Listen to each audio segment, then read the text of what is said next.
I need to warn you, I'm about to have a rant. And the reason being is because I am so fucking over looking at P&Ls for tradies that are not set up correctly, that are not set up so that the tradie can get the data they need to run a profitable business.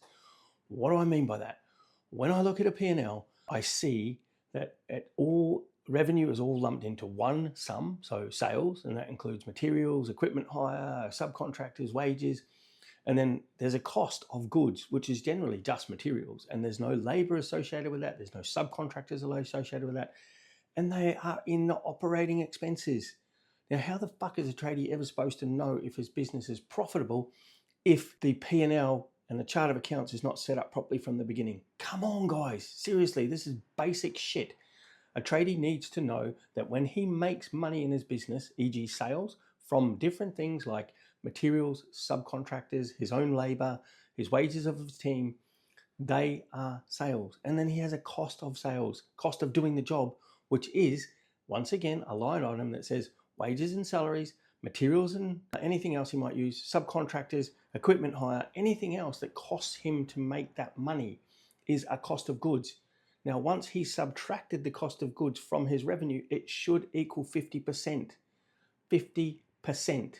Now, why is it 50%? Because I know that most trade businesses need 30% to cover costs. Some don't, so they can operate on a 40% GP, but that's okay.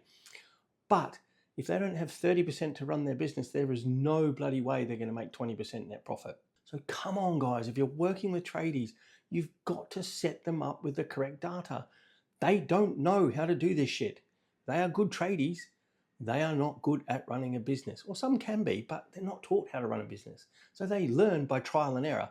But if you're a professional services that are dealing with tradies, you should be setting them up for success from the beginning, not giving them the data and then saying they need to know what to do with it. It's not fair. So please, if you work with tradies or you are a tradie and you don't know the data, the numbers in your business, you need to. But if you haven't got your P&L set up properly or your chart of accounts, you're never going to have the data. It's the first thing I do when I work with any trade business is to get their P&L set up so we know the data. So we know if they're profitable, they're going to make money, or they're going to go under tomorrow. So please, if you are a professional services, if you know a tradie, please share this video with them so that they can get the message out. We need to educate them on how they make money in their trades business. But if they don't have the data, they're never going to achieve it.